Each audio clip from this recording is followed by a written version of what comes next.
టెంట్ల దగ్గర నుంచునే వాళ్ళం కదా ఎలక్షన్స్. అప్పుడు చూసా 7th క్లాస్ 8th క్లాస్ అప్పుడు చూసా నేను అది. ఆ తర్వాత ఓటర్ ఐడి కార్డులు వచ్చినా అది జరుగుతూనే ఉంది. ఐడి కార్డులో ఫేస్ మన ఫేస్ గుర్తుపెట్టేదా చచ్చాను అక్కడ బేసిక్ గా. కాబట్టి నడిచిపోతానే ఉంది. ఇప్పుడు ఒక ప్రయత్నం, ఇది కూడా 100కి 80% సక్సెస్, 20% ఇప్పటికే ఉంటాయి దారులు. కాబట్టి ఏం చేస్తారో చూడాలి. ఏదో దారిలో. సార్ ఫైనల్ గా నిజంగా అంటే ఇది సర్ అనేది ఇక్కడ నుంచి సక్సెస్ ఆల్రెడీ సక్సెస్ అవుతున్నట్టే లెక్క, ప్రతి 5 ఏళ్లకు ఒకసారి చేస్తారా రేపటి నుంచి? ఖచ్చితంగా చెయ్యాలి. రూల్ ప్రకారం 1947లో స్వతంత్రం వచ్చాక 50 నుంచి ప్రతి 5 సంవత్సరాలు జరిగినాయి. కానీ కాంగ్రెస్ గవర్నమెంట్ మన్మోహన్ సింగ్ వచ్చిన తర్వాత నుంచి చేయలా.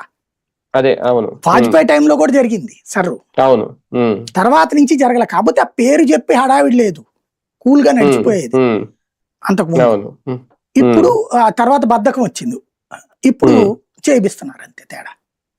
ఒకవేళ రేపు పొద్దున పొరపాటుని కాంగ్రెస్ పార్టీ కనుక ప్రభుత్వ అధికారంలోకి వస్తే మళ్ళీ సర్రీ అని పక్కన పెడతారేమో. పెట్టకూడదు లెక్క ప్రకారం, ఎవరైనా చేయాలి.